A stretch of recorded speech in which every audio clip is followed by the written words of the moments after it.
강릉한 여의도 12월 2일 월요일 순서 시작하겠습니다. 반갑습니다. 최영진입니다. 드디어 또 12월이 시작됐습니다. 올해 이제 한 달 채 남지 않았고요. 보통 이제 이때쯤 되면 여러분 뭐 1년 동안 계약하신 거 잘 되셨나요? 잘 정리하고 계시죠? 뭐 이런 이제 뻔한 인사말들 하는데 저희는 뭐 그런 거 하지 않겠습니다. 네, 오늘 12월 2일 12월이 시작됐지만 저희는 1월 1일처럼 새로운 마음으로 일신우일신 하면서 여러분과 함께 구독자 한번 늘려보도록 하겠습니다. 지금 저희가 20만이 얼마 안 남았거든요. 애플워치 걸려있거든요. 많이 부탁드리겠습니다. 20만 번째 구독자분께 애플워치를 드려야 되나 지금 그거 고민하고 있거든요. 네, 여러분 주변 분들 조금 더 설득해 주시고요. 오늘도 여러분을 만족시켜드릴 네 분 소개해드리겠습니다. 먼저 만족하기 쉽지 않으시겠네요. 국민의힘 정광재 대변인님 어서 오십시오. 아이고, 이렇게 디스를 세게 걸고 시작하나요? 네. 우리 하루하루를 일신우일신이라고 했는데 네. 카르페디엠 있잖아요. 까르페디엠. 카르페디엠. 네. 그러니까 하루하루 카르페디엠의 원문이 그거 아시죠? 내일에 대한 기대를 너무 크게 하지 말아라. 아하. 그러니까 오늘을 즐겨라거든요. 그게 아하. 그 그리스 거기 원문을 보면 네네. 무슨 뭐 미니멈 크레줄라 뭐 이런 건데. 꽌타 미니멈 크레줄라 뭐 이런. 제대로 아는 거 아니면 말하겠습니다. 시작을 하지 마세요. 그래서 하루하루 여튼 네. 충실하게 사는 게 저의 목표입니다. 알겠습니다. 예, 그러다 보면 또 세렌디피티 한 번씩 또 행운이 찾아오죠. 아는 거 다 나옵니다. 네. 자, 그리고 민주당 국민소통위 전 부위원장이시죠? 강성필 전 부위원장님 어서 오십시오. 안녕하십니까, 강성필입니다. 새 명함 파셨습니까? 어마어마한 직책을 받기 위해서 네. 제가 저번 주에 당과 접촉을 시도했고요. 네.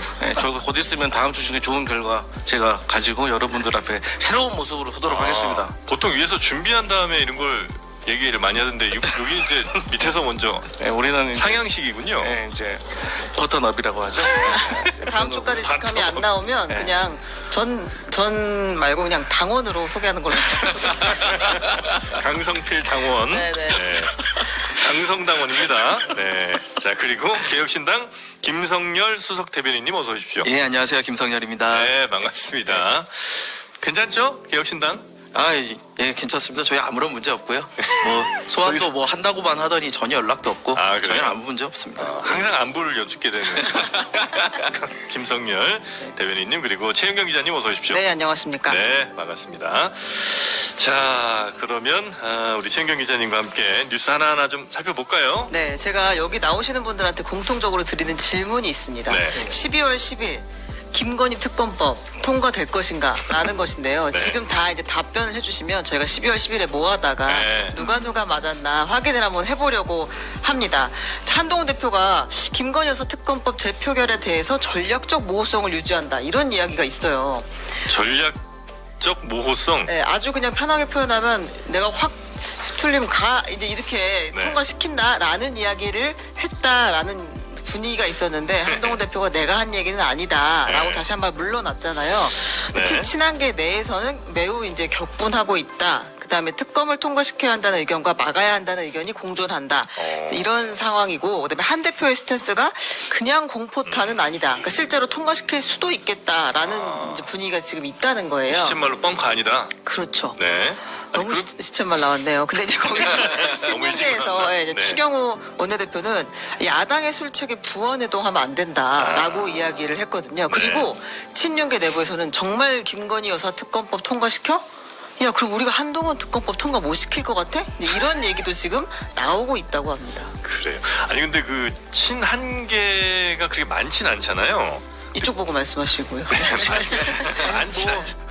당내 주류 세력입니다. 저희가. 친한계가? 그럼요. 이제 친윤과 친한 뭐 수적으로는 비슷하다고 보고 그래요? 그리고 중도 진영에 있는 관망파. 의원들, 그러니까 이른바 회색지대에 있는 분들도 심정적으로는 한동훈 대표가 하는 정치적 방향성에 대해서 공감하는 분들이 많은 걸로 저는 파악하고 네, 그건 있습니다. 이제 친한파 추산인 거죠? 마치 그 시위할 때 주최 측 조사한 좀 비슷한 것 같은데. 아니 근데 실제로 분위기는 당내 분위기는 네. 이른바 그 관망파라고 하는 분들 중도 진영에 있는 분들이 예. 대부분 심정적으로는 네, 심정적으로는 한동훈 한동훈 대표 쪽. 아, 대표에 그래요? 가까운 것으로 저도 알고 있고 사실 저도 이 당 대변인 하기 전에 네. 관계를 맺었던 많은 국회의원분들이 네네네. 계시잖아요. 네. 그분들이 와서 저 많이 격려해 줍니다. 아, 그렇습니까? 아유 고생 많다고. 아, 그럼 된다. 왜냐면 한동훈 왜- 대표 잘 모셔라. 말을 왜 꺼냈냐면 친한파가 몇 분 안 되는 것 같은데 그 중에서도 이렇게 갈리나 싶어서 그걸 좀 여쭤보려고 했는데 굉장히 생각보다 많으시군요. 네, 그렇고 저는 이제 답을 말해야 되잖아요. 10월 네, 10일에 네. 그러면 통과될 거냐? 저는 네. 이번엔 통과되기 현재로서는 어렵다고 봅니다. 앞으로 8일이 남았는데 네. 8일에 경천 동지할 명태균 게이트와 관련한 소식들이 나오지 않는 한 한 일주일 사이에 그런 뭐 어마어마한 소식 들리지 않는 그 이상은- 경천 동지할 소식이라는 거는 네. 뭐 지금 얘기되고 있는 황금폰에 뭐 윤석열 대통령과 김건희 네. 여사와 명태균 씨가 직접 통화한 내용이 있어서 거기에서 아 내가 그 돈 갚아줄게 뭐 나중에 각서 얘기할지 모르지만 네. 그 돈 제가 드릴게요 뭐 이런 정도의 얘기가 나오지 않는 한 네. 특검 통과는 저는 어렵다고 봅니다. 그리고 당원 게시판과 관련해서 이런 얘기를 한다는 것도 조금 와전된 거지 당대표가 갖고 있는 생각은 당원 게시판과 연계된 것이 아니라 지금 말씀드린 네네네. 국민의 민심 이런 것들과 연계된 것이라고 보면 됩니다. 아니, 근데 가능성을 열었던 네. 것은. 그 경천 동지 할 무슨 이벤트가 생기지 않는 한이라는 조건을 다셨는데 근데 그거는 그동안 김건희 여사 특검법을 반대했던 이유랑은 안 맞는 거 아니에요? 그러니까 그동안 김건희 여사 특검법을 반대한 거는 일단 뭐 검찰 수사도 뭐 봐야 된다. 검찰이 이제 다 끝난 다음에 해야 된다는 게 있었던 거고 그 다음에 김건희 여사 특검법이 뭐 반헌법적인 이런 요소들이 있다는 건데 어떤 새로운 뭐 좀 이벤트 하나 터졌다고 해서 그것이 없어지는 건 아니잖아요. 근데 그 위헌성이라는 것은 네. 대통령실에서 위헌성을 자꾸 얘기하는 것은 여야가 합의되지 않았기 때문에 네. 그 특검을 임명하는 것이 위헌이라고 얘기한 건데 여야가 그 과정에서 협상을 할 수는 있는 거죠. 예를 들어서 뭐 일부 우리 의원들이 그 일부 독소 조항이라고 하는 네네네. 부분들 협의해갖고 통과시킨다면 그건 이제 위헌성이 배제된다고 보는 거죠. 네네. 그럴 수도 있지만 하여튼 그런 정도의 큰 이벤트가 발생하지 않는 이상 김건희 여사 특검법이 통과될 가능성은 매우 적다. 낮다. 네. 네, 알겠습니다. 자, 혹시 어떻게 보십니까, 강동필 부위원장? 일단 12월 10일 날 한동훈계가 동의하지 않을 겁니다. 그래서 저는 개인적으로는 12월 10일 날 재표결을 하게 된다고 하면 김건희 특검법 좀 통과되기 어렵다고 생각을 어렵다? 하는데 네. 그게 왜 그럴 수밖에 없냐면 6개월을 더 버텨야 됩니다. 한동훈 대표는. 무슨 말이냐. 6개월이요? 네. 지금 대통령의 임기가 총 5년이잖아요. 네. 지금 2년 반이 지났어요. 예. 그러면 앞으로 6개월을 더 버티면 3년이 차요 이제. 그렇죠. 그럼 앞으로 2년이 남아요. 네. 그럼 마지막 1년 차는 선거 모드로 들어가는 거예요. 네. 그럼 가운데 이제 4년 차 1년이 남잖아요. 이때는 특검법에 동의를 해도 특검 추진하고 또 만약 탄핵 들어가서 탄핵 심사하고 그러다 보면 1년이 지나가요. 그렇기 때문에 그때는 만약에 윤석열 정부하고 차버리고 결별해버리고 한동훈 대표가 차별에 나서 대선으로 뛸 수가 있지만 그 전에 6개월 전에는 너무 빠르다는 거죠. 그러니까 지금 뭐 여러 가지 뭐 얘기하고 있는 건 다 공포탄이고 아니 한동훈 대표 그 이재명 대표가 그 찾아보라 해서 말 바꾸기 사례 보니까 뭐 얼추 생각해도 바로 5-6개 털털털털 나오더라고요. 그래서 네. 이재명 대표가 한동훈 네. 대표의 말바꾸기 사례를 찾아봐라 이렇게 이야기했어요. 네. 그래갖고 한 5개 나오더라고요. 근데 말 바꾸기 사례를 굳이 찾았어요. 네, 제가 찾아봤죠. 예. 금방 나오더라고요. 아니, 여튼 이재명 대표가- 그런데 지금 만약에 12월 10일 날 이탈표가 나와버리면 네. 이거는 당원 게시판 의혹에 대해서 네. 보복성 그리고 본인의 어떤 의혹을 감추기 위해서 이거는 했다라고 해서 보수 진영 내에서 아마도 배신자로 해서 벗어나기 어려울 겁니다. 그렇기 때문에 한동훈은 앞으로 6개월을 더 기다려야 된다. 네. 그래서 이재명 대표의 내년 2심 그쯤에 돼서 저는 한동훈 대표 그때는 이제 표결에 동의할 것이다 봅니다. 네. 자, 그리고 우리 개혁신당 김성열 대변인은 어떻게 보십니까? 일단 이건 답은 또 우리 최은경 기자한테 해드려야 되기 때문에 네. 이건 뭐 통과시키기 어려울 거라고 봐요. 통과 어렵다? 안 된다고 통과하기 보시네요. 굉장히 어려울 거라고 보고요. 네. 저는 이미 사인을 줬다고 생각합니다. 한동훈 대표가 지금 2번의 엄포를 놨다고 생각을 해요. 어떤 원포죠? 친윤계를 향해서 네. 야 김건희 특검법 이거 통과시킬 수도 있어. 너네 당원 게시판 계속 이렇게 할 거야? 아. 그럼 나 이거 통과시킬 수 있어. 이런 엄포를 놨다고 보는 게 네. 하나는 한국일보에서 나왔던 기사예요. 그 한국일보 관련해가지고 그 한동훈 대표가 김건희 특검법 뭐 생각하고 있다. 뭐 이런 식으로 얘기가 한번 친한계 나가셨어요. 의원들과 만난 자리에서 뭐 그런 얘기 했다는 거. 물론 바로 부정하시고 기사 네, 나갔는데 이게 사실은 누가 많이 쓰시는 방법이냐면 예전에 우리 홍준표 대표 계셨잖아요. 네. 홍준표 대표께서 이렇게 한번 흘렸다가 들어가시고 흘렀다가 들어가시고 이런 적이 있거든요. 그럼 이거는 누굴 향한 사인이냐? 이건 명백하게 국민들을 향한 사인이 아니고 저기 용산을 향한 사인이에요. 그래가지고 내가 이런 생각 가지고 있다. 예, 이렇게 해서 한번 엄포를 놓는 거고 네. 또 하나는 요번에 이제 신영대 의원님 체포 동의안이 있었어요. 네. 그때 이제 197표가 반대표가 나왔단 말이죠. 여기에 여당 이탈표가 뭐 적게는 8표에서 많게는 11표까지도 지금 보고 있어요. 네. 근데 저희 개혁신당은 뭐 관련도 없고 그렇기 때문에 사실 반대표를 던진 건데 저희가 그거에 대해서 뭐 무기명이니까 함부로 말씀드릴 수는 없고 네. 근데 아무튼 저희도 최소 10표 정도의 이탈표가 나왔다라고 본다는 거죠. 근데 신영대 의원님이 그러면은 보통 이런 체포동의안 부결은 중진분들의 경우 이제 여야 간의 의원님들끼리 좀 이제 어떻게 보면 사적인 관계들이 좀 있어요. 네. 그러다 보니까 좀 어떻게 내가 저 사람을 또 이렇게 해 이렇게 하면서 찍는 분들도 있는데 문제는 신영대 의원님은 전북의 총학생회장 출신이고 사실 네. 전라도에만 계속 좀 기반을 가지고 계시던 분이에요. 네. 그러다 보니까 여당과의 그런 긴밀한 관계가 가졌다라고 보긴 좀 어렵단 말이에요. 네. 그러면은 개인적인 관계로 과연 신영재 의원님을 구하기 위해서 이탈표가 나왔느냐? 저는 그렇게 보진 않아요. 이거는 친한계에서 우리 이탈표 충분히 나올 수 있다. 요거에 대한 사인이 아니었을까? 그런 생각을 좀 하거든요. 요 얘기가 이제 신영대 의원에 대한 체포동의안 표결이 국회에서 있었는데 네. 그때 국민의힘 신영대 의원은 민주당 의원인데 국민의힘 의원들 중에서 한 10표 정도가 신영대 잡아가지 마라고 이제 투표를 했다는 거 아니에요? 왜냐하면 사실상 우리 추경호 원내대표께서 뭐 당론이라고까지는 안 했습니다만 이거에 대해서 동의할 수 없다. 체포해야 된다라는 쪽으로 분명히 말씀을 하셨거든요. 근데 그럼에도 불구하고 이탈표가 한 10표 가까이 나왔어요. 이 얘기는 뭐냐면 나중에 김건희 특검법 뭐 통과되고 재의결 왔을 때 8표 필요하잖아요. 네. 그럴 때 얼마든지 할 수 있다. 우리가 원내대표 말 안 듣고 움직일 수 있는 사람들이 10명 정도는 된다라는 사인이다라고 해석을 하는 거죠. 저는 그렇게 보여요. 그렇기 네. 때문에 이렇게 엄포를 놓은 이상 근데 칼은요 꺼내기 전에 위협이 되는 거거든요. 꺼내고 나면 소용이 없어요. 그래서 칼집에 있을 때 위협적이기 때문에 네. 딱 그 정도 위협을 주고 있다. 그 위협을 준 거는 한 대표가 용산에. 딱 작전을 짜고 그럼요. 네. 너네 4명 정도는 이렇게 찬성표 던져 이런 식으로 이제 했다는 거죠. 그럴 수 있다고 봅니다. 근데 칼이 칼집에 있을 때 가장 위협적이잖아요. 네네. 근데 계속 그렇게 간만 보다가 칼 한 번 제대로 휘둘러 보지 못하고 상대방의 칼에 당하는 수가 있어요. 아 그렇죠. 네. 저도 그게 좀 의료서 네, 아시는구나. 뜻이 잘 맞으시네. 와닿네. 좀 알겠습니다. 웃고 계시네요. 네. 제가 좋아하는 말이에요. 칼집에 있을 때 전혀 가장 다른 무섭다. 조식의 반격이야. 네. 로마의 칼은 짧았다. 로마의 칼은 짧았다.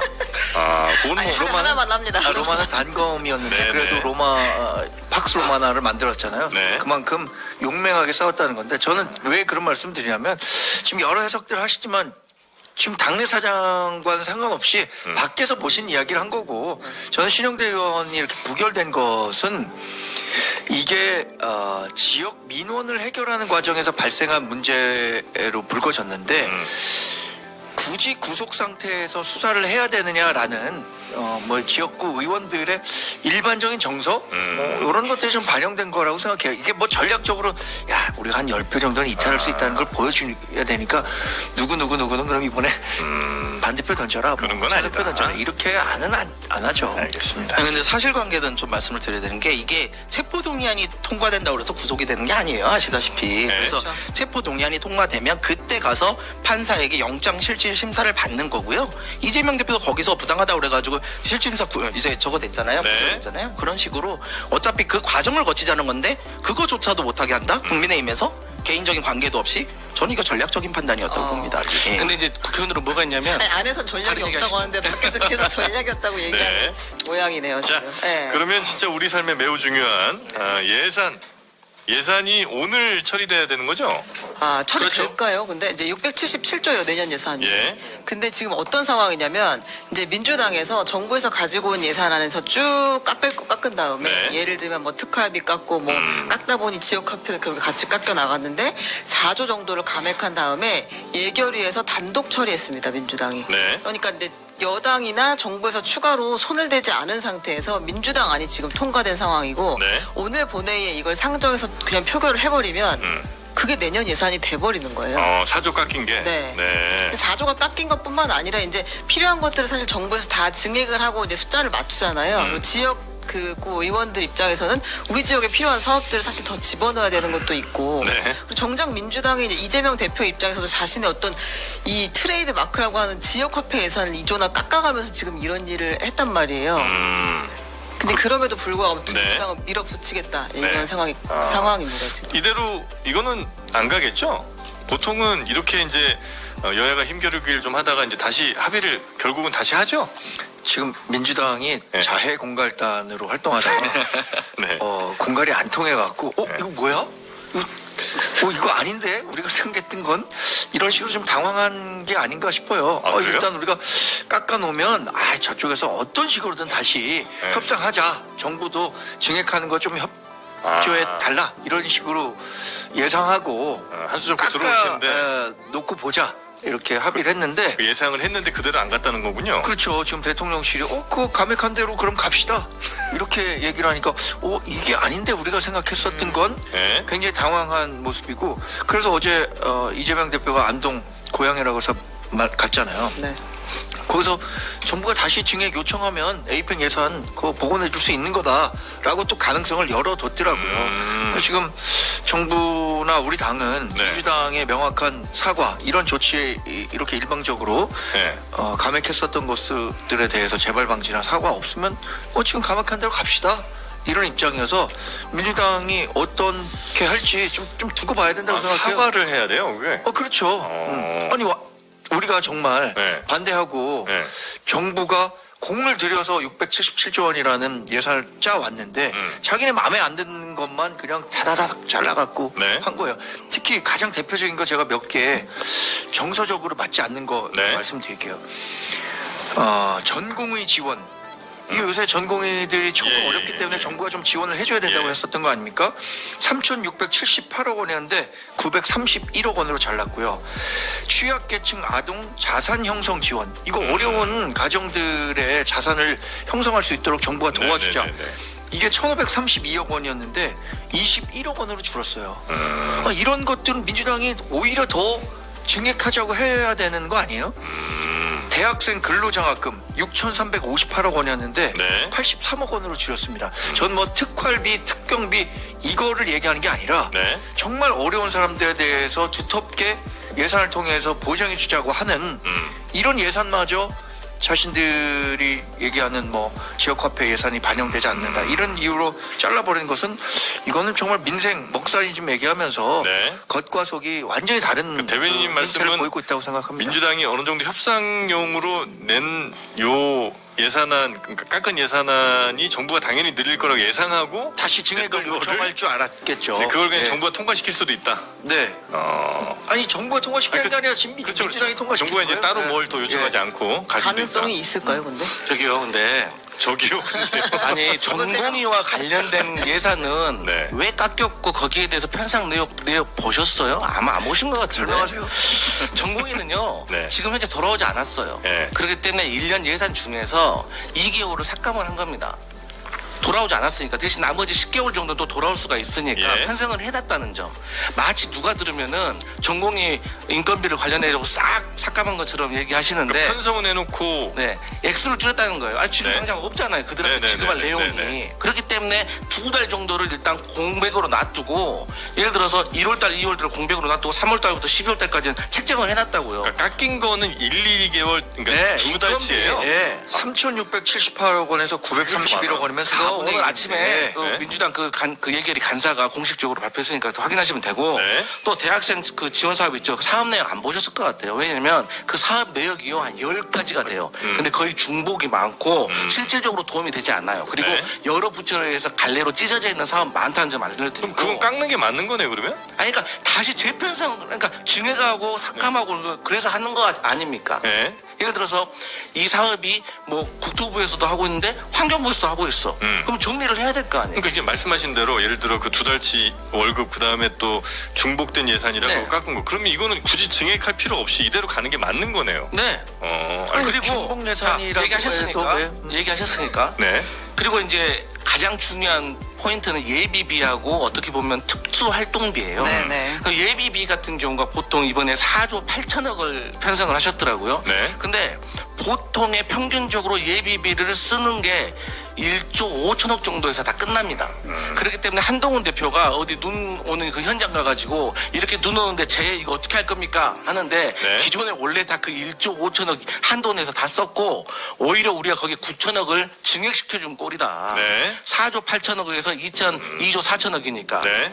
그리고 윤석열 대통령께서 이 네. 예비비라는 건 두 가지로 나눠져 있어요. 하나는 목적이고 하나는 그 일반이에요. 네. 이 목적 예비비는 딱 그 목적에만 맞게 써야 되기 때문에 못 건들어요. 근데 나머지 일반 예비비는 그냥 갖다 쓰는 거예요. 그게 저번에 부산 엑스포와 관련해가지고 네. 13번의 그 해외 순방 15개국을 방문하면서 한 500억을 쓴 거 아니겠습니까? 네. 그러니까 이런 근데 어쨌어요 점수가 29점 아닙니까? 뭐 결선 가가지고 당선 엑스포? 네. 우리가 그 유치할 수 있다고 해놓고서 그 민주당은 그럼 이 안 그대로 통과시킬 생각이신 거죠? 그럼요. 아, 뭐 특별히 자, 또 왜 그러냐? 정부랑 협상할 필요도 없고. 협상을 해야 되는데 네. 우리의 원칙이 이대로 갈 수밖에 없는 이유가 네. 아니 지금 국민의힘에서 뭐라고 했습니까? 먼저 사과하고 철회를 하면 우리가 협의해 줄게라고 했잖아요. 네. 아니 지금 국정 운영을 지금 민주당이 하고 있습니까? 저는 과거에 그 집행부를 한번 해봤지만 집행부가 제대로 된 정말 하고 싶은 정책이 있고 사업이 있잖아요. 이렇게 말 못해요. 왜냐하면 사업이 끊기고 신규 사업이라든지 이런 정책으로 인해서 정책과 사업으로 이 네. 국정에 시그널을 주는 건데 네. 그리고 그러니까 민주당은 차라리 정부에서 만약에 사과하고 이렇게 들어오면 어느 정도 협상은 해줄 수 있지만 아니, 사과 필요 없어요. 필요 없다? 그냥 협의하면 돼요. 뭐 사과를 해요 지금. 지금 그리고 국회가 당황하는 것은 민주당이에요. 아니, 민주당의 국회가- 지금 자해 공갈이 통하지 않으니까 굉장히 당황해갖고 이런 저런 얘기를 하고 있는 거지. 말씀드렸잖아요. 그래서 지금 감액했잖아요. 우리가 정부가 요청한 것에 대해서 감액했잖아요. 네. 그거 그대로 받아들이겠다. 네. 이렇게 얘기하면 되는 거예요. 그러면. 그냥 제가 이거 소개를 해드릴게요. 네. 어떤 게 크게 감액이 됐는가. 말씀하신 것처럼 예비비가 4조 8천억을 정부에서 편성해 온 걸 2조 4천억 원으로 이제 절반으로 줄였고, 그다음에 이제 이번에 가장 크게 많이 감액된 항목들이 대통령실 특수활동비, 특활비 82억 전액 삭감이 됐고, 검찰의 특정 업무 경비, 특경비라고 하는 것과 특활비가 587억인데 전액 삭감이 됐고, 감사원의 특경비 특활비, 경찰 특활비, 치안활동 지원비 60억 31억이 각각 다 삭감이 됐고요. 그리고 이제 아주 주목할 만한 것이 그 대왕고래 있잖아요. 아. 그 시추 예산이 505억이 이제 네. 편성되었었는데 그거 8억만 남기고 497억 8억이요? 원 네, 다 삭감을 했습니다. 아, 그 조금 이제 중간자적 입장에서 보실 때는 어떻습니까? 이 예산안. 일단은 이 예산 구조를 좀 말씀을 드려야 되는데요. 네. 이 예산의 구조라는 거는 일단 정부가 편성을 해오면 네. 그거에 대해서 국회에서는 일단 감액은 국회 마음대로 할 수 있고 네. 증액은 정부 동의를 얻어야 돼요. 네. 근데 정부가 편성한 거는 그러면 정부 편성은 누구한테 유리하느냐? 당연히 여당이 유리합니다. 여당이랑 처음부터 좀 협의를 해가지고 정부 편성을 하는 거거든요. 지금 민주당은 내가 손해를 보더라도 도저히 통과를 못 시킨다라고 배수진을 친 거예요, 사실. 민주당이. 예. 네. 왜냐면은 야당 입장에서 특히 거대 야당 입장에서는 이럴 때 우리가 필요한 예산들 증액을 시켜야 되는 부분들이 분명히 있거든요. 근데 그 권리를 다 포기한 거예요. 다 포기하면서까지 야, 너네 특경비 특활비는 꼭 깎아야 되겠어. 네. 이런 식으로 나가는 거거든요. 네. 그래서 민주당에서 말하기를 살을 내주고 뼈를 취하겠다. 이런 얘기까지 하는 거거든요. 네. 그래서 민주당이 그런 손해까지 감수하면서 나서는 이유는 분명히 있어요. 왜냐면은 이 예비비라는 거 좀 전에 우리 강성필 위원님께서 보장을 오래 하셔가지고 사실 잘 아셔가지고 하신 말씀인데 예비비는요 자기 마음대로 쓰겠다는 거예요 사실은. 아까 말씀드린 목적성 예비비 빼고 나머지 네. 일반 예비비는 그냥 내 마음대로 쓰겠다는 거예요. 이게 얼마나 위험한 일이냐면 국회에서 예산이 어느 곳에 어떻게 써야 된다라고 다 있는데 그냥 내 마음대로 쓰는 돈을 따로 만들어 놓는 거예요. 근데 그 금액이 너무 커요. 너무 커서 이거 어디다 쓸지도 모르는 거예요. 네. 그럼 이런 돈 보통 어디다 쓰느냐? 대통령 순방을 갑자기 늘려서 거기에 나가는 돈, 이런 돈에 거기에 나가는 거예요, 실제로. 그렇기 때문에 민주당에서는 이거를 통과시키기가 좀 어려운 부분이 있는 거죠. 네. 그래서 이런 지금 민주당의 전략이 사실은 민주당에게도 도움이 전혀 안 되지만 그럼에도 불구하고 야, 이건 도저히 내가 못 봐주겠다 해가지고 민주당도 배수진을 치고 나온 거다. 이대로 통과될 가능성도 꽤 있다고 보세요? 근데 저는 통과될 가능성은 높지 않다고 봐요. 왜냐하면 지금 말씀드렸지 민주당은 너무 좋은 기회예요. 거대 야당이잖아요. 네. 자기들 권리를 찾아야 돼요. 근데 그 권리를 다 포기하고서까지 이렇게 간다? 민주당도 쉽지 않은 선택이거든요. 누가 먼저 협상하자고 얘기를 할 겁니까? 결국에는 네. 이게 지금 여당 측에서는 이대로 통과되면 민주당 책임이라고 하지만 제가 좀 전에 말씀드렸지만 이건 민주당 책임이 아니에요. 왜냐하면 정부 편성안은 여당이랑 같이 짠 거거든요. 그러면은 당연히 여당 책임이 돼야죠. 여기서 감액만 했을 뿐인데 네. 그러다 보니까 여당도 자기들이 책임을 다지기는 어렵고 민주당 역시 우리 권리를 뺏기는 어려우니까 결국에는 협상은 할 수밖에 없다. 저는 그렇게 보고 있어요. 이렇게 추가적으로 하나를 더 말씀드리면 이번 정부가 편성한 예산안에 크게 두 가지 문제가 있었는데 그 첫 번째가 방금 말씀해 주신 대통령의 예비비 문제고 네. 두 번째가 사정 권력 기관의 특활비 문제입니다. 이건 분명히 저희가 말씀드리고 싶은 게 뭐냐면 네. 저희가 안 준다는 게 아니라 썼으면 증빙을 하라는 거예요. 이번에 검찰이 587억입니다. 네. 대통령실 82억입니다. 대통령실 경호처 같은 경우는 증빙을 한다고 해가지고 저희가 살려줬어요. 네. 하지만 대통령실이라든가 검찰이라든가 이런 건 안 하겠다는 거 아니겠습니까? 안 하면 못 준다. 네. 그러니까 예전에도 제가 말씀드렸지만 공개를 할 수가 없으면 각 해당 상임위의 위원들을 불러가지고 열람을 시켜줍니다. 네. 대신 서로 간에 약속을 합니다. 이거 알고만 있어. 오픈하면 안 돼. 근데 아니 돈을 탔으면서 돈을 이걸 어디다 썼는지 말해줄 수 없다는 게 이게 말이 됩니까? 근데 이게 한두 푼이어야죠. 이거 국민들이 알면 어떻게 생각하겠어요? 그러면서 국회 특활비는 왜 너희들 줬냐라고 하니까 국회 특활비도 깎았어요. 그리고 중요한 건 국회 특활비는 사무처에서 씁니다. 네. 국회의원들이 별로 안 써요. 사무처에서 쓰고 사무처도 공개를 합니다. 다시 말하면 특활비는 공개를 하면 주고 공개 안 하면 안 준다. 이 원칙인 겁니다. 그러면 저 질문. 만약에 파리바게트 공개했어요. 그러면 주나요? 말해봐야겠죠. 아, 그때 무슨 뭐 할로윈 케이크 샀다고 막 엄청 뭐라고 했잖아요, 상임위에서. 네. 근데 만약에 그거 샀다 증빙을 막 해요. 네. 그러면 주는 거죠. 그죠? 그럼 대신 감액을 하겠죠. 야, 이거 파리바게트가 쓸 데가 있는 거야, 없는 거야? 네. 쓸 데가 없다고 하면 안 주는 거죠. 아, 그러니까 확인을 지금 한다. 특활비가 액수가 한 500억이 되는데 우리가 어쨌든 제대로 썼는지 안 썼는지 봐야 될 거 아니에요. 소고기 줘요, 소고기. 이 사람. 근데 지금 길게 얘기해줬으니까 예산 관련해서 이것만 말씀드릴게요. 예. 자, 지금 특경 특활비를 깎은 데가 대통령실, 검찰, 경찰, 감사원이에요. 네. 이 네 곳의 공통점이 뭡니까? 사정기간? 지금 민주당이 뭐 정치 프레임을 걸어서 계속 공격하는 곳이에요. 특히 검찰 587억 원의 특활비 이거 뭐 용처에 대해서 명확하게 구분이 안 돼 있다고 하시는데 문재인 정부 때 이거 다 똑같이 했었던 거예요.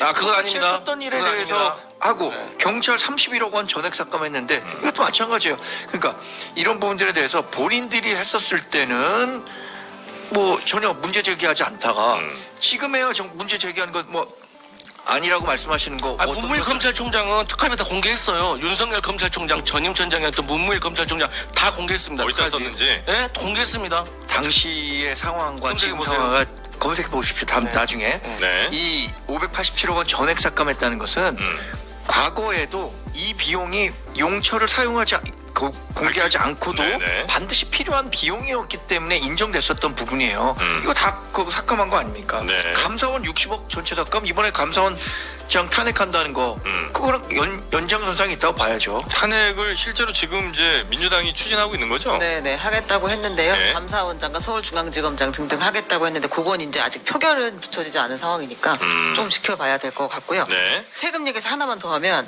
그 예산안을 이제 본회의에 올릴 때 예산 부수 법안들이 같이 들어가잖아요. 예산 부수 법안. 네, 예산 관련된 법안 세트로 가는 거군요, 이거는. 세법 개정안이라든지 그러니까 지금까지 얘기해왔던 금투세를 폐지한다. 아니면은 뭐 상속세나 증여세 세율을 낮추고 최고 세율을 뭐 낮춘다. 주주거세를 별도로 한다. 등등등 관련된 법안들을 이제 같이 올리게 돼 있는데 이건 예산안과 같이 통과되는 거예요? 네. 이것도 만약에 표결에 들어가 버린다면 그냥 넘어가게 되겠죠. 민주당 안이 아마 넘어가게 될 겁니다. 그렇게 되면. 네. 그래서 아마 결국에는 이제 우원식 의장이 이럴 때 나서는 거 아니겠어요? 이제 가만히 있지 않고 오늘 불러다가 그러지 말고 협상하라라고 얘기를 할 것 같은데 지금 현재 근데 이 예산안에 대해서 반대하는 데가 어디예요? 없는 거죠? 아 그러네요. 그렇게 보니까 또 그러네. 아니, 원래는 누가 반대를 해줘야 이거 네. 야 불러갖고 야 이렇게 좀 협상해야지라고 할 텐데 네. 지금 국힘도 오케이 한번 가봐. 그리고 민주당도 자 우리가 뭐 깎았으니까 가자 한번 뭐 이거잖아요. 아닙니다, 아닙니다. 얘기했죠. 저희는 알겠습니다. 네. 뭐 국민의힘은 그렇게 얘기하고 있지만 치킨 게임 하자는 거지만 네. 저희는 다시 말씀드리지만 저희가 국회에 헌법에 보장되어 있는 예. 국회의 예산 감액권을 저희가 발의를 한 거고 예. 하지만 저희는 여전히 저희는 협의에 나설 용의가 있고 사과 안 하셔도 저희는 합의할 수가 있고 또 방금 말씀드렸듯이 특활비와 관련돼 가지고는 증빙을 하면 주는 것이고 증빙 안 하면 안 준다는 원칙인 겁니다. 아니 그 지금 현재 사과는 우리가 하라 그랬는데 그러니까 왜 사과를 안 감액된 예산안은 지금 그게 그렇게 가는 게 맞기 때문이라고 판단했으니까 그렇게 감액하셨을 거 아니에요. 네. 여기서 별다른 얘기 없으면 이대로 가는 게 맞죠. 네. 왜냐하면 네. 국회는 감액만 네, 잠깐만 네, 네, 증액을 못 하니까. 네. 알겠습니다. 근데 저희는 이거 반대를 해요. 왜냐면은 네. 거대 양당의 고래 싸움에 지금 민생 등만 터져 나가는 거거든요. 이 두 분 자존심 싸움에 민생이 엮이면 어떡합니까? 그래서 저희는 분명히 반대를 하고 네. 이거에 대해서는 의장님께서 중재를 하시는 부분이 필요하다고 생각을 하고요. 또 민주당도 제가 아까 말씀드렸지만 이대로 가기엔 민주당도 너무 자기들이 포기하는 권리가 많고 여당도 이거 이대로 통과될 경우에요. 책임을 온전히 다 지셔야 돼요. 그 부분에 대해서 둘 다 알고 계실 거기 때문에 합의를 좀 하셔야 된다고 봅니다. 예. 알겠습니다. 네. 뭐와 뭐를 합의해야 되는지 잘 그러니까 모르겠네요. 정확히 말하면 이런 거예요. 네. 지금은 다들 아닌 척하지만 지역구 예산이 하나도 안 들어가 있잖아요. 우리가 더 늘려야 되는 부분들이 지금 안 네. 늘렸잖아요. 그럼 네. 우리 예산 하다가 갑자기 지역 화폐 싹 날라가 버려요. 네. 그럼 누구한테 그 원망이 가겠어요? 아니 그리고 이 정부안은 네. 여당 것만 반영이 돼 있는 네. 거라니까요. 야당 게 하나도 반영이 안 돼 있는 거예요. 다 자기들 필요한 예산 예. 아직 못 넣었어요. 예. 그러니까 야당은 이제 깎기만 해놓은 거고 있어요. 그래서 그렇죠. 지금 얘기 나오는 게 이런 거죠. 민주당이 네. 호남 관련 예산까지 다 포기하면서까지 포기하고, 이렇게 얘기를 할 거냐. 음. 그러니까 처음부터 협의를 잘 했었어야 되는데 네. 우리 협의 필요 없이 그냥 우리가 갖고 있는 권한 내에서 다 감액해갖고 올릴 거야. 이런 식으로 한 태도에 대해서 사과가 필요하다는 거죠. 네. 그 사과를 우리가 주장하는 건데 사과를 안 해도 그 협상을 할 거라고 하니까 아니 지금 이 주객이 중요한 전도되는 예산을 겁니다. 두고 사과를 하냐 안 하냐를 두고 지금 협의에 나서냐 그러니까 안 이 나서냐 중요한 예산에 대해서 협의 없이 자기네들이 원을 일방적으로 깎은 거라니까요. 아니 그리고 이 예산이라는 게 네. 사실 이 현실을 좀 말씀드릴게요. 예. 이 국회 같은 경우는 삭감만 할 수 있고 증액을 못 하니까 네네. 정부에서 쉽게 말해서 계속 시간을 끌어요. 음. 왜? 아니 삭감만 하고 너희는 증액 못 시키잖아. 그러면 결과적으로 당신들 지역구에 하고 싶은 사업이 있어가지고 분명 우리한테 부탁이 들어오겠지. 그럼 이제 아니, 우리 것도 좀 이렇게 네, 해주고. 그렇게 항상 거래를? 그렇게 거래를 해왔어요. 네. 그런데 이번에 그래서 나중에 결국에는 또 서로 간에 개수조정위원회 몇 명만 들어가가지고 서로 이제 정리를 하잖아요. 그리고 나서 나오는 기사가 뭐냐? 결국 쪽지에 가도록 네. 끝냈다. 결국 서로 주고받았다. 이런 거예요. 그러다 보니까 이런 특할비 같은 문제에 대해서 몇백억이 나가고 있는 거에 대해서 제대로 잡지 못했던 거예요. 근데 이번에는 우리가 그럴 수 없다. 또 하나 말씀드릴까요? 네. ODA 예산이 ODA라고 네. 해외에 조금 원조해주는 거. 원조해주는 예산 네. 있잖아요. 지금 762억이에요. 네. 우크라이나 같은데 지금 전쟁 났어요. 네. 그리고 다른 데는 다른 나라들이 대상 국가를 보면 민주당이 보니까 네. 받을 준비도 안 돼 있다는 거예요. 근데 이런 거 책정하면은 결국엔 못 쓸 거 아닙니까? 이 돈을 차라리 다른 데다 적재적소에 써야 되는 게 예산 편성의 원칙 아닙니까? 뭐 그런 것들에 대해서도 이제 조정을 좀 할 필요는 있다. 네. 자 그리고 아까 잠깐 얘기 나왔습니다만 지금 탄핵. 네네. 예, 지금 감사원장 그리고 중앙지검장. 네. 네. 그냥 고하는 건가요? 그 감사원장 같은 네. 경우 말씀을 드릴게요. 일단 대통령 그리고 뭐 중앙선관위원장, 뭐 감사원장, 뭐 재판관, 뭐 검사 이런 분들은 네. 실질적으로 공직자이긴 하지만 뭐 이분들한테 인사상의 불이익을 주기가 어렵습니다. 헌법상 지위도 보장되어 있고. 하지만 이런 분들에게 만약에 위법사항이 있을 때 처벌을 하라고 있는 제도가 탄핵 제도라는 걸 네. 먼저 알려드리고 네. 감사원 같은 경우는 저번에 대통령실 관저 이종 공사와 관련해서 한 가지 예를 들어드릴게요. 이분들이 21g이라는 동네 인테리어 업체를 수혜계약을 했습니다. 수혜계약을 한 이유는 신속성 빨리 해야 되고 네. 혹은 이게 1급 보안 시설이니까 너희만 가진 특허로 이걸 할 수 있으니까 너희에게 주는 거야 이런 건데 21g이 그런 회사도 아니고 또 자기들이 받은 걸 제주도에 넘기고 제주도에서 포천으로 넘겼어요. 그래서 감사원에서 그 관리 비서관한테 이거 누구한테 추천받은 겁니까? 라고 물어보니까 네. 기억이 안 난다고 했습니다. 근데 아무 일 없이 지나갔습니다. 이재명 대표는 기억이 안 난다고 해서 수사, 기소, 재판 중형받았어요. 그러니까 감사원이 이런 일을 제대로 안 하고 있잖아요. 균형을 잃고 완전 봐주기 감사했다 이런 거죠. 그렇기 때문에 네. 이것을 탄핵을 신청을 하면 네. 헌재에서 심사라는 과정에서 위법성이 드러나는 것은 간접적으로 감사원이 눈 감았던 이 관저 이전 공사의 비리에 대해서 네. 헌재가 간접적으로 유죄인지 무죄인지 가려주는 효과가 있는 거예요. 그러니까 어떤 죄를 직권남용을 그냥 했다. 불법 계약, 직무유기. 직무유기 뭐 이런 거에 대해서. 네. 그래서 만약 헌재가 그걸 인정을 하게 되면 네. 이 사람 이제 탄핵이 되는 거고. 네. 네. 근데 지금 얘기하신 거는 감사원하고 검찰이 갖고 있는 권한을 완전히 오해하고 계신 거예요. 감사원은 검찰처럼 강제 수사권이 없기 때문에요. 네. 아까 이재명 대표에 대한 수사는 검찰이 한 거고 감사원은 뭐 불법 관저 이전 뭐 이런 거와 관련해서 수사를 한 건데 검찰은 강제 수사권이 있으니까 네. 관련 증거들을 다 모으고 증인들을 세울 수 있죠. 근데 그 대표적인 게 이 대통령 관저 의혹 부실 봐주기 감사라고 하는데 최재 감사원장이 와서 얘기한 게 있습니다.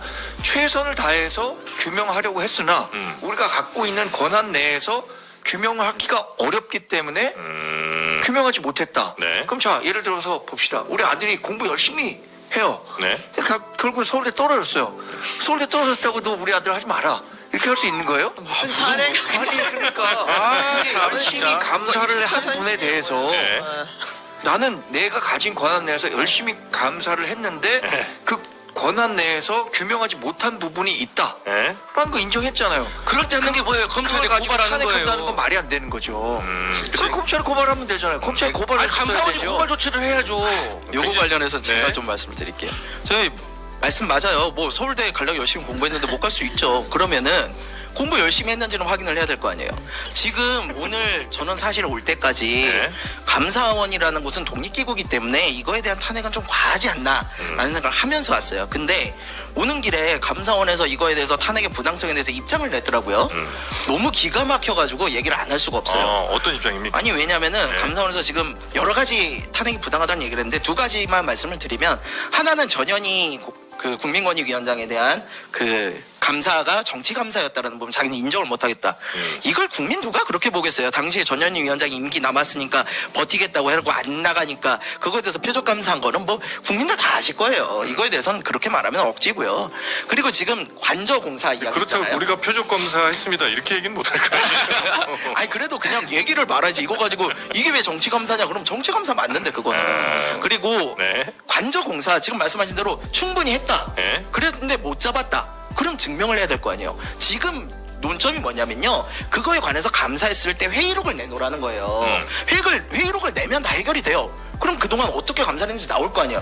감사원에서 회의록을 안 내놔요. 안 내놓으면서 뭐라 그러느냐 오래된 관행으로 여야가 합의를 해야지만 내놨다. 아니 여기서는 왜 갑자기 관행입니까? 법에는 제출하도록 되어 있는데 자기들 편의대로 그냥 법 관행 왔다 가면서 하는 거예요. 네. 그러면서 탄핵하지 말라? 아니 이 부분은 저는 동의하기가 매우 어려워요. 그래서 아니 회의록 내놓으라는 거죠. 내놓고 그럼 제대로 공부를 했냐 보자는 거죠. 그래서 진짜 서울대 못 갈 정도의 실력이었으면 아니 뭐 그럴 수 있다 할 텐데 네. 아니 공부한 거 내놓지도 않고 그렇게 얘기하면 누가 믿습니까? 그러니까 감사원 같은 곳은 당연히 이제 독립기관으로서 그렇게 좀 보장해 주는 게 맞지만 이 정도로 정치적인 편향된 감사를 했다고 보면 그리고 그 과정에 대해서 불투명하다면 이 정도면 충분히 탄핵을 할 만하다. 그럼요. 아니 회의록을 왜 만듭니까? 그 과정이 투명했는지 네. 공정했는지 보기 위해서 만드는 거 아니에요. 그 회의록 누가 볼 수 있어요? 국회나 볼 수 있는 거예요. 근데 국회에도 안 내놓는다고요? 여야 합의를 통해서만 아니에요. 여야 합의가 아니라요. 상임위 의결을 통하면 받을 수 있는 거고요. 네. 의결이 나면 줘야 되는 거예요. 언제부터 합의를 그렇게 했다고 지금 대통령 말씀하시는 거 똑같은데요. 저는 이거 좀 부당하다고 네, 봅니다. 일단 탄핵안 통과되면 직무는 또 정지되는 거죠. 그렇죠. 그럼 이제 권한대행이 네. 이제 일을 하는 거고. 네. 그보다 심각한 거는 이제 감사원장이 탄핵이 돼서 직무가 정지가 되면 네. 감사위원회가 7명으로 구성이 되는데 네. 이번에도 3명 동수가 돼서 전반적인 감사 업무가 거의 올 스탑 된다고 보면 됩니다. 세 명이라는 게 여야. 감사위원회 그렇죠. 예. 그리고 사실 최재해 감사원장이 네. 문재인 정부 시절에 제가 기억나는데 그 박수현 지금 의원이지만 그 청와대 대변인으로서 아주 네. 굉장히 그 감사원장으로서 적임자고 능력이 뛰어나기 때문에 이분이 아마 감사원 출신의 최초 감사원장일 거예요. 아, 그래요? 그래서 문재인 정부 때 이렇게 임명해 놓고 지금 얘기하는 거는 전임 정부 감사에는 열심인데 왜 현 정부 감사에는 열심히 하지 않는 거냐? 네. 본인들이 가진 불만을 탄핵으로 이렇게 얘기하는 건데 저는 그래서 만약에 이게 탄핵이 된다면 네. 결국에 또 헌법재판소까지 가서 오랜 시간이 걸리고 그 감사 업무가 중단되는 데 대한 네. 책임 이런 것들을 다 민주당이 야기한 것이라고 생각하고 그러니까 이게 최 그래서 원장이 결국에는 기각이 됐었을 때 네. 그런 책임들 그러니까 무리하게 탄핵을 일삼는 것이 지금 다 기각되고 있잖아요. 네. 이것에 대한 정치적 책임을 민주당이 져야 된다고 탄핵이 좀 너무 잦다는 얘기도 하시는 분들이 좀 계시더라고요. 그러니까 최재해 원장이 사람이 바뀌는데 방금 우리 대변인께서 말씀하신 것이 과거에 문재인 정부에서 박수현 대변인은 그렇게 칭찬하더니 라고 하면은 저희는 윤석열 대통령께서 얼마 전까지 한동훈 대표에 대해서 그렇게 칭찬하셨던 거 그렇게 반사할 수밖에 없다는 거 알려드리고 그리고 다시 말씀드리지만 네. 감사원이 분명히 감사를 하는데 한계가 있어요. 그럴 때 한계에 부딪혔을 때 있는 제도가 뭐냐면 검찰이 고발하는 거예요. 그러면 검찰이 강제 수사권을 동원해가지고 네. 그걸 밝혀내는 건데 그걸 안 하고 있잖아요. 그리고 그 전에 앞단에 있는 건 말씀하신 것처럼 회의록에 대해서 공개도 하지 않고 그러니까 이 정부는 무조건 공개를 안 해요. 특활비도 어디다 썼어? 공개 안 해요. 그 검찰이 고발할 때는 뭔가 이상한 게 있을 때 고발하는 거예요? 아니면 뭔가 있으니까 당연히 고발하는 거죠. 조사할 때 네. 협조가 안 돼갖고 그래도 고발할 수는 있어요. 본인들이 할 능력 밖에 있어가지고 한계 네. 부딪혔을 때 고발하고 또 여기에 대해서 인사 조치 이분들은 이제 공무원들에 대해서 하는 거기 때문에 네, 네. 인사혁신처에다가 이제 공고를 하는데 그걸로 부족하다고 하고 형사처벌을 받아야 될 때는 이제 검찰이 고발을 하는 거예요. 네네네. 그렇게 고발을 하면 되는 거를 그런 건 전혀 하지 않고 그냥 너무 편파적인 너무 그렇죠. 한쪽 손만 드는 감사를 하고 있다 이 말씀이시죠? 민주당이 탄핵을 이번에 하게 되면은 최재해 감사원장하고 이창수 지검장하고 뭐 강백신 뭐 엄희윤인가 그런 분들 하시게 되면 총 22건을 하게 돼요. 네. 사실 많기는 많아요. 역대 가장 많은 탄핵 소추안이긴 합니다. 근데 이 탄핵 소추안이 왜 나오는지를 좀 보셔야 돼요. 이게 예전에는요 해임 건의안 같은 게 올라가면 대통령이 그런 걸 받기도 하고 또 자진해서 사퇴시키기도 했어요. 이 정부 들어서 해임 건의안 3번이 올라갔는데요. 우리 박진 장관 그때 바이든 날리던 사건 다 아실 거예요. 그때 외교부 장관 하실 때 이거 해임해야 된다 네. 얘기 나왔었는데 대통령 안 하셨잖아요. 그 다음에 이태원 참사 이거 참 안타까운 일이고 누군가는 분명히 책임을 졌어야 되는데 이상민 행안부 장관 탄핵 해임 건의안 올라갔는데 이거 해임 건의안은요 국회에서 다수결로 표결을 해가지고 올라가는 거예요. 근데 그런 데는 안 하셨잖아요. 한덕수 총리도 안 하셨잖아요. 그러니까 해임 건의안을 안 받으니까 민주당에서 할 수 있는 게 탄핵 소추안밖에 없어요. 네네네. 그러다 보니까 그런 부분이 있다. 그래서 탄핵 소추안이 많다는 거는 어떻게 보면 윤석열 대통령이 국회를 너무 존중을 안 하기 때문에 발생하는 어쩔 수 없는 수단이다라는 네. 말씀이죠. 그러면 지금 개혁신당은 최재해 감사원장과 이창수 서울중앙지검장에 대한 탄핵에 대해서 찬성표를 던지겠다는 거예요? 아닙니다. 그거는 좀 다른 게요. 저희는 그건 있어요. 특히 검사들에 대한 탄핵은 조금 입장이 달라요. 특히 이재명 대표님께서 어쨌든 수사를 받고 있는 상황에서 강백신 어민이 누구냐면 특수 1부 3부 부장이었을 거예요. 제 기억으로. 이런 분들이 어쨌든 정치인들 수사를 하던 분들을 갖다가 뒤늦게 탄핵을 한다. 이거는요. 그거의 옳고 그름을 떠나가지고 국민들이 보시기에 의심이 될 수 있어요.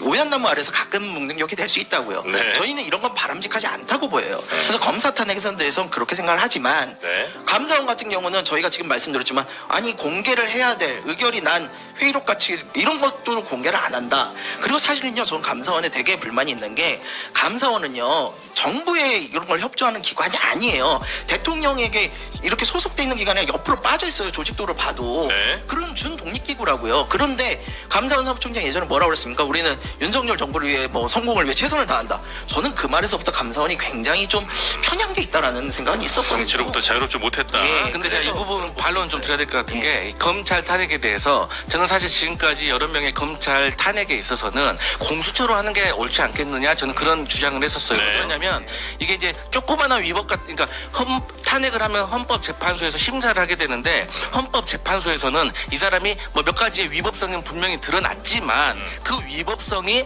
파면에 이를 만큼 중하진 않다라고 해버리면 기각해버리면은 그 전에 작은 위법성들은 다 덮어지거든요. 네. 하지만 공수처에 고발을 하게 되면 아주 작은 거라도 거기에 맞게 처벌을 할 수 있기 때문에 저는 공수처로 보내야 된다는 생각이었는데 그럼에도 불구하고 이번에 중앙지검의 3명은 다르다. 이거는 김건희 여사 도이치모터스 주가 조작과 관련해 가지고 검찰 그러니까 지금 탄핵 당한 3명의 검사들이 결론은 불기소를 했잖아요. 네. 그러니까 이것도 헌법재판소에서 심사를 하는 과정 속에서 과연 정말 김건희 여사에 관련된 주가 조작이 불기소하는 것이 타당했는지에 대한 간접 재판의 효과가 있다는 점을 알려드립니다. 알겠습니다. 자, 그리고 오늘의 명태균 코너가 또 시간이 얼마 안 남았네요. 예. 오늘의 명태균 가겠습니다. 2021년으로 갑니다.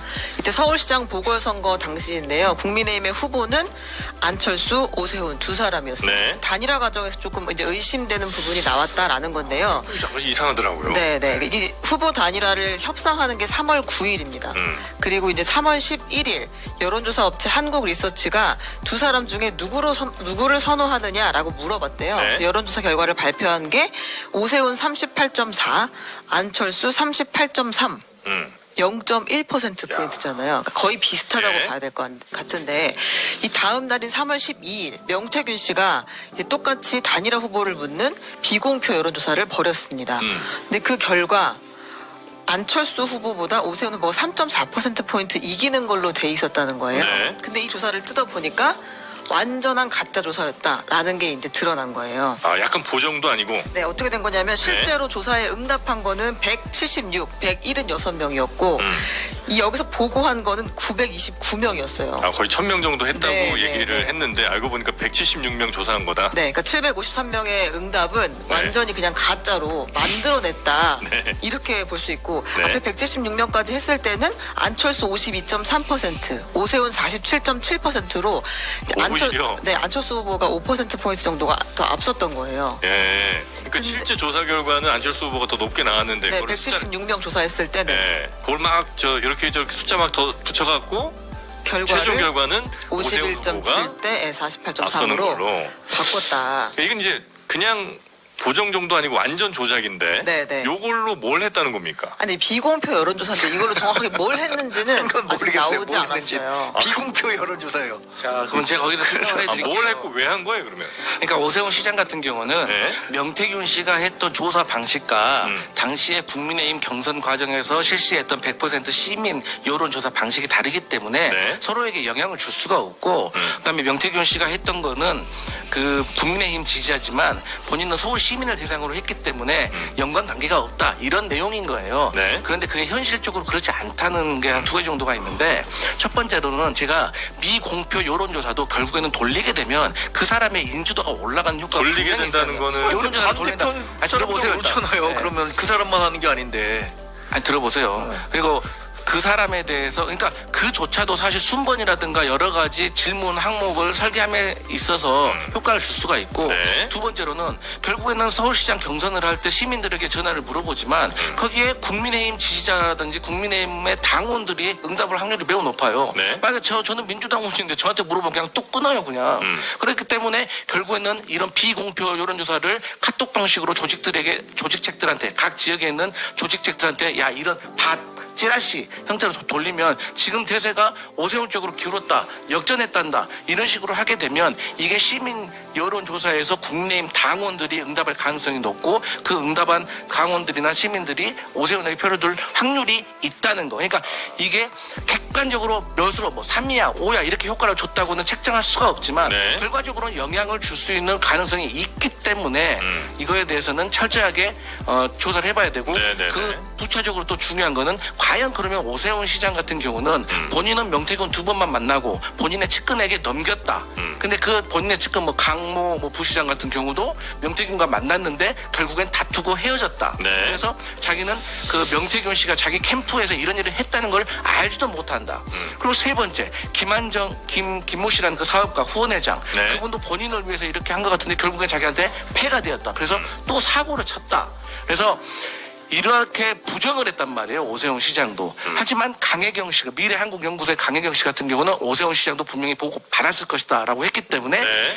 오세훈 시장도 여기에 대해서 알고 있었는지를 규명하는 것이 네네. 중요한 포인트. 여러 뭐 얘기를 좀 해주셨는데 하여튼 일단은 지금 그 여론조사 조작된 거 이거를 이렇게 이제 얘기하는 거는 당원들 무슨 카톡방이나 이런 데에서 야 실제로는 우리 오세훈 시장이 이긴다더라 이런 거 이제 여론을 만들기 위한 조작이다. 요걸로 이제 보신다는 거죠? 뭐 그럴 가능성은 있습니다. 저도 네. 뭐 그렇게 생각할 수 있어요. 이게 비공표 여론조사는 본인만 봐야 되거든요. 그것을 뭐 본인에게 그러니까 다른 사람에게 카톡 하나만 보여줘도 이게 공표 행위로 해석될 수 있기 때문에 법적 책임을 지게 돼요. 이 부분에 대한 책임은 만약에 이게 비공표 여론조사지만 뭐 자기 지지하는 사람들이 여러 사람에게 다 돌려줬다면 네. 이거를 의뢰했던 기관과 뭐 명태균 씨가 법적인 책임을 져야 돼요. 네. 근데 결국에 관건은 뭐 오세훈 씨와 그러니까 오세훈 시장 후보와 당시의 연관 관계를 검찰이든 뭐 수사기관에서 찾아야 한다는 건데 그것을 수사기관에서 찾아내면 됩니다. 네. 그래서 지금 오세훈 시장이 얘기하는 것처럼 나는 그런 여론조사를 맡긴 적도 없고 진행된 적도 없고 뭐 보고 받은 적도 없다라고 네. 주장하고 있잖아요. 그것을 사실관계를 다투면 됩니다. 강혜경 씨가 지금 오세훈 측에게 전달된 것으로 알고 있다. 자기는 그렇게 생각한다. 강혜경 씨 생각이에요. 그럼 오세훈 측 누구에게 전달해서 어떻게 됐는지를 그걸 입증해내면 되는 거예요. 네. 검찰 수사하고 있는 거죠. 네. 저는 여론조사를 많이 해봤어요. 특히 작은 당에 있다 보니까 아, 그래요? 이렇게 후보들 관련해서 단일화나 뭐 네. 이제 전당대회나 이런 걸 많이 해봤는데요. 그 객관적인 사실만 좀 말씀을 드리면요. 그 말씀하신 대로 이런 미공표 여론조사 어디다 쓰이느냐.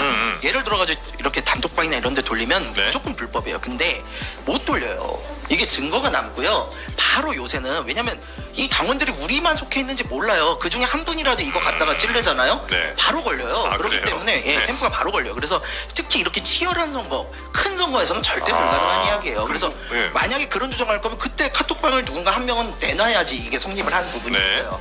그러면은 이거에 대해서 뭐가 문제가 있느냐. 네.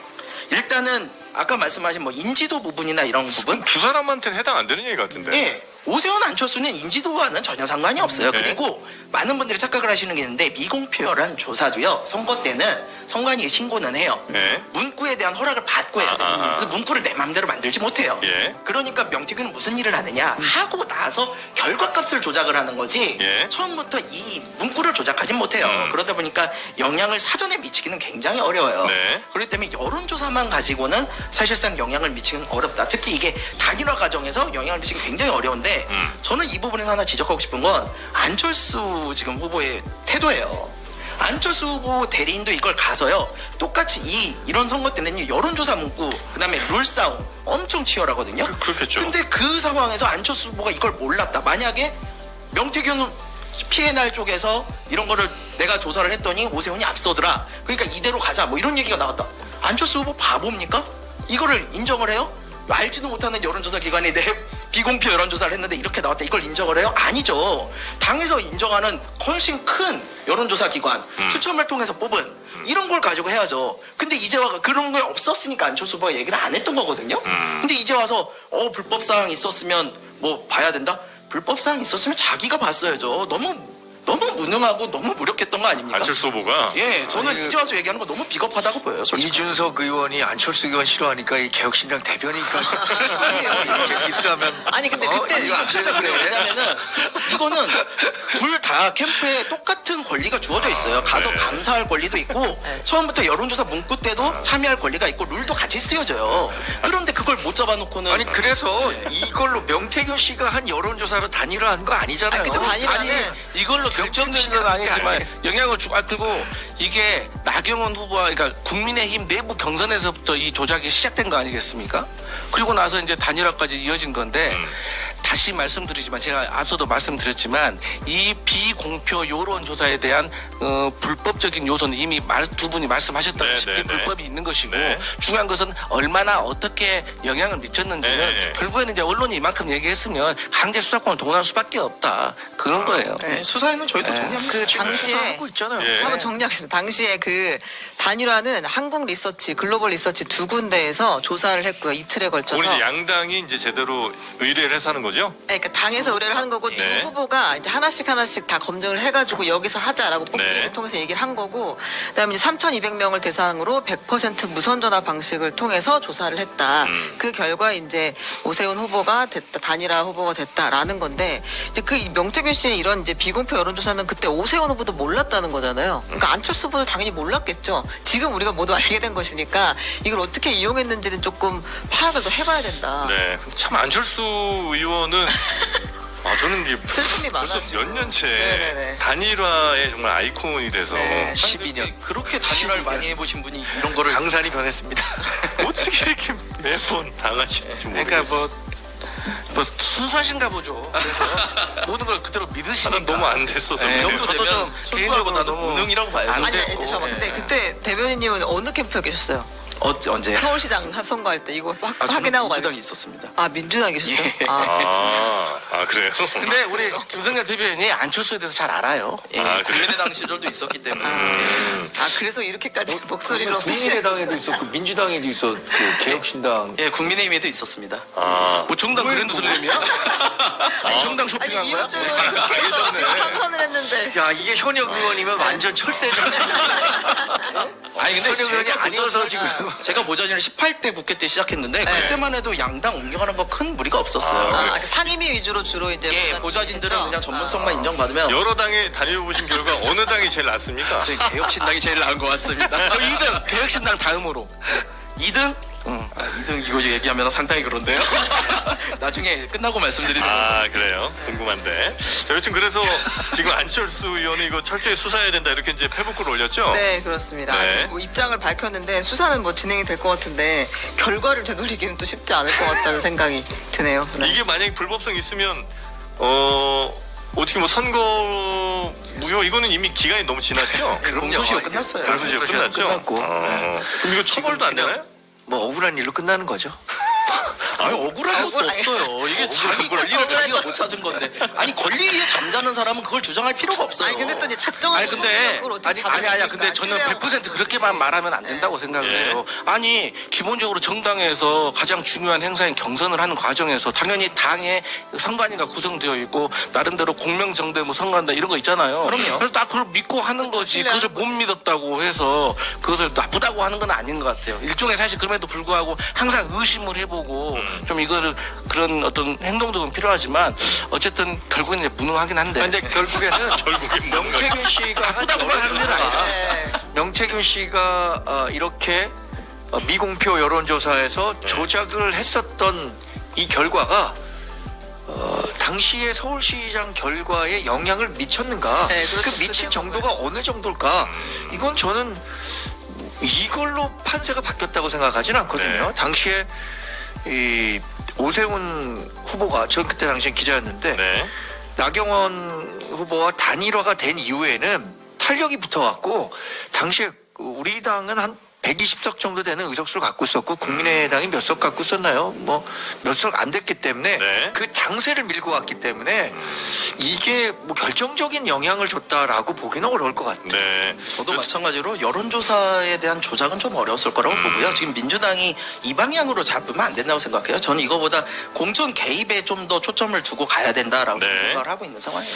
자, 그리고 오세훈 서울시장의 후원자로 알려진 그 김한정 회장, 네. 뭐 이 사람이 국민의힘 대선 여론조사비도 대납을 했다는 그런 이제 보도가 좀 나오지 않았습니까? 네, 그 2021년 대선 기간에도 이분이 미래한국연구소 실무자인 강혜경 씨에게 송금한 내역이 공개가 됐습니다. 그러니까 이미 4월에 시장 보궐선거는 끝났는데 6월 2차례, 7월, 11월에 각각 한 차례씩 모두 4차례에 걸쳐서 1,420만 원을 강혜경 씨에게 보낸 거예요. 네. 그래서 강 씨가 작성한 이 지출 내역서, 미래한국연구소의 지출 내역서와 맞춰보면 입금 날짜와 비슷한 시기에 대선 여론조사가 실시가 됐다. 그러니까 이거 김한정 씨가 대선 여론조사 비용인 줄 알고 본인이 대신 보내준 거 아니냐라는 의혹이 지금 나오는 상황입니다. 아니, 대선 여론조사까지 이 김한정 회장이 줬다면 요거는 이전에 우리가 생각했던 뭐 오세훈 시장과 김한정 회장의 관계 그리고 명태균 씨 이렇게 이어진 요거랑은 또 다른 차원의 것이 되는 거 아니에요?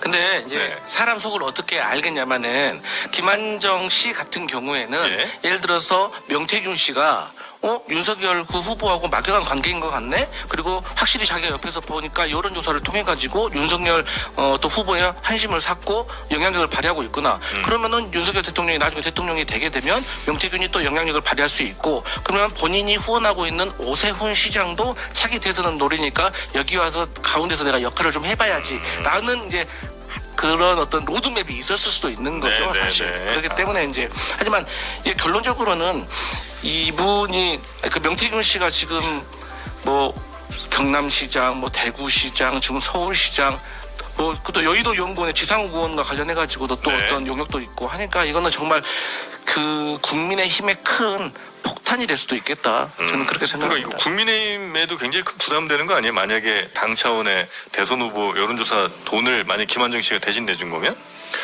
그러게요. 그래서 뭐 네. 검찰이 수사하고 있는 거니까 네. 수사 결과 봐야 된다고 생각하는데 김한정 씨 같은 경우는 6월에 2차례 돈을 보냈다고 하는데 이때는 명태균 씨가 윤석열 대통령 만나기도 전 아닌가요?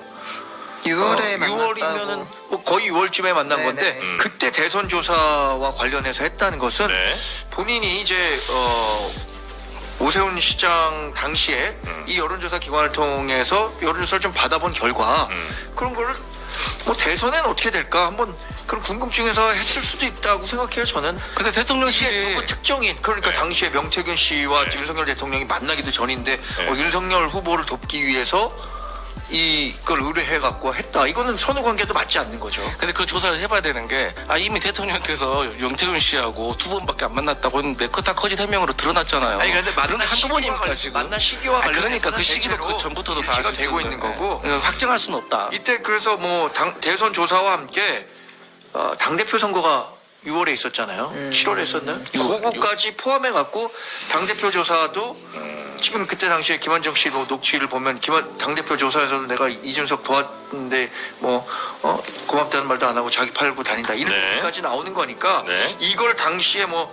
윤석열 지금 대통령과 연관지어서 해석하기는 어려운 측면. 근데 김한정 씨의 녹취록을 또 보면 명태균 씨한테 윤석열 대통령 되면 백백 천백 갚아 이런 말씀을 하세요. 네, 그런 네. 녹취록도 그 있어요. 결론은 돈이 오간 것은 정확하게 지금 밝혀졌기 근데 때문에 김한정 회장이라는 사람이 단지 그냥 오세훈 시장이라는 자기가 좋아하는 한 정치인을 그냥 막 후원하면서 이런저런 뭐 돈을 대신 준 건지 아니면 아예 국민의힘에 꽤 여러 선거에 후원을 했던 건지 후원 내지는 혹은 뭐 이렇게 거래했던 건지는 이게 좀 달라질 수는 있겠네요, 그죠? 만약에 오세훈 시장만 지원한 게 아니고 국민의힘 당 차원에서 뭔가를 이렇게 지원을 해준 거나 이분이 네. 당을 위해서 했다고 아니 당이 여의도 연구원도 있고 당이 지금 돈이 얼마나 많은데 네. 이 사람이 한 여론조사를 받아보려고 이거- 좀 해주십시오. 이건 말이 안 되잖아요. 이거는 순수히 개인적 목적이나 아니면 이것을 가지고 자기가 어떤 식으로든 정치적 영향력을 주위에게 행사하겠다.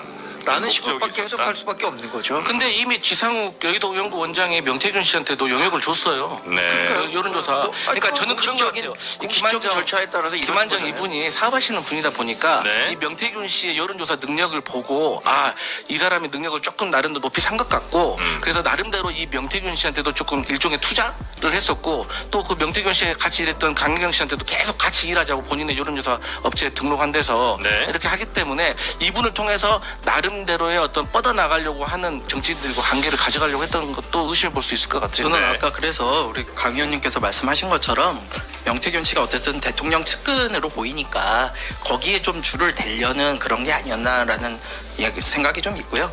근데 저는 이 부분에서 또 그거는 말씀을 안 드릴 수가 없어요. 이게 어디 가도 지금 무슨 이준석 대표를 감초같이 끼워 넣어가지고 다 얘기를 하는데 이준석 대표가 그 당시 좀 센세이셔널하게 당선이 됐다 보니까 이제 사람들이 그 공로를 다들 자기가 가져가려고 그러대요. 명태균 씨는 자기가 만들었다고 그러고 김한정 씨도 내가 띄웠다고 그러고 네. 근데 죄송하지만요 우리 국민들이 그렇게 바보들이 아니에요. 그때 이준석 대표가 됐던 건 어쨌거나 바람이 불어서 된 거고요. 그 바람을 그러면 PNR이라는 솔직히 말해서 이번 사건이 있기 전까지 들어보지도 못한 기관 하나가 갑자기 누굴 띄운다 그래서 띄워집니까? 절대 아니에요. 그건 불가능한 이야기입니다. 그 당시에 어쨌든 그런 흐름이 있었던 거에 네. 자기들이 편승이 돼 있다 보니까 내가 만들었어라고 좀 과장들을 하는데 이분과 이준석 대표와는 전혀 일면식도 없는 사이고 관계가 전혀 없다는 거 사실관계 좀 말씀드리고 가겠습니다. 알겠습니다. 저기 이준석 해명으로 가나요? 아니 정 대표에 대한 부당한 사실은 바로 잡아야 됩니다. 비슷한 거예요. 명태균 씨가 네. 다 자신이 했다고 하는데 뭐 믿을 수가 자신이 한 결과가 없다. 네. 그 공헌이 실제 결과를 만들어내는데 몇 퍼센트나 기여했느냐. 이것은 본인은 자기가 100% 하고 했다고 하죠. 그럴 수 있죠. 주위 사람에서는 와서 왔다 갔다 한 사람이야 이렇게 평가할 수도 있는 거고. 네. 그걸 이제 객관적으로 좀 평가는 당연히 수사를 통해서 밝혀내야 되는 거고요. 끝으로 각 들어가요. 지금 12시가 넘어서. 너무 시간이 좀 많이 갔습니까? 네네네. 이 각서 하나 좀 사진 네. 보려고 그랬는데. 각서 저 이거 보고 너무 허접한 각서라 이거 그러니까 각서를 써주면서 이걸로 이 각서를 통해 서 돈을 받겠다라고 생각하는 분도 있나? 저는 이 각서를 보고 좀 많이 반갑긴 했는데 네. 사실 이제 각서라는 것에 대해서 이렇게 구구절절하게 담나 이런 생각이 좀 있기 때문에 네. 다시 그러니까 말씀드리면 각서라는 게 이제 그 명태균 씨가 실소 위주로 의심받고 있는 그 미래한국연구소가 네. 여론조사 업체에 돈을 이제 줘야 되는데 네. 그 돈을 이제 못 실무관계. 주고 있을 상황에서 네. 앞으로 저 김건희 여사한테 뭐 받아서 주겠다 이런 얘기 했던 거잖아요. 그러니까요. 그 각서 실인물인데 약간 허접하긴 합니다. 아니 근데 요 각서는 네. 의미가 좀 있다고 보이는 게요. 네. 만약에 정말 채무 관계가 이런 식으로 존재를 했다. 네. 그러면은 김영선 의원의 공천에 대해서 대가성 여부가 좀 있을 수 있다. 그 부분은 좀 확인을 해야 될 것 같아요. 그래서 사실 형식이 이제 허접하고 그런 걸 떠나서 어쨌든 이 경위에 대해서는 네. 다시 말씀드리지만 강제 수사권으로 밝혀야 된다. 그러기 위해서 가정으로. 누구를 물어봐야 됩니까? 누구한테 수사를 해봐야 됩니까? 네. 예. 김건희 여사도 저희가 한번 수사를 해봐야 된다. 알겠습니다. 전 육성 나오신 분까지 해야 된다라는 입장입니다. 역시 가정을 개혁적이군요. 얘기인데 아무튼 각서가 수사는 해야죠. 아무 일 없으면은 수사에서 무죄 나올 거 아닙니까? 왜 수사를 피합니까? 수사는 뭐 세 분 다 찬성하시는 거잖아요. 그럼요. 네. 피하는 자가 범인입니다. 이 각서를 보고 보시는 네. 네티즌 뭐 유튜브 시청자분들도 네. 이런 식의 각서는 쓰면 안 된다라는 걸 좀 교훈을 얻으셨으면 각서 쓰는 좋겠어요. 법 좀 다시 좀 네. 공부 좀 하자. 진짜 아니 이준 세상에서 제일 아끼지 말아야 될 게 변호사 비용이라 그랬는데 어떻게 저런 각서를 쓰고 돈을 받겠다고 생각했는지 모르겠어요. 둘이서 너무 좀 어설프게 쓴 것 같긴 하더라고요. 여튼 요까지 하고 오늘은 마무리하고 잠시 후에 윤여준 전 장관이 좀 나오거든요. 네, 그래서 윤여준 장관과 함께 지금 이 혼란스러운 상황들 어떻게 좀 봐야 되는지 경험 많은 분의 의견 한번 들어보도록 하겠습니다. 네 분 대단히 감사하고요. 다음 주에 뵙겠습니다. 네, 감사합니다. 고맙습니다.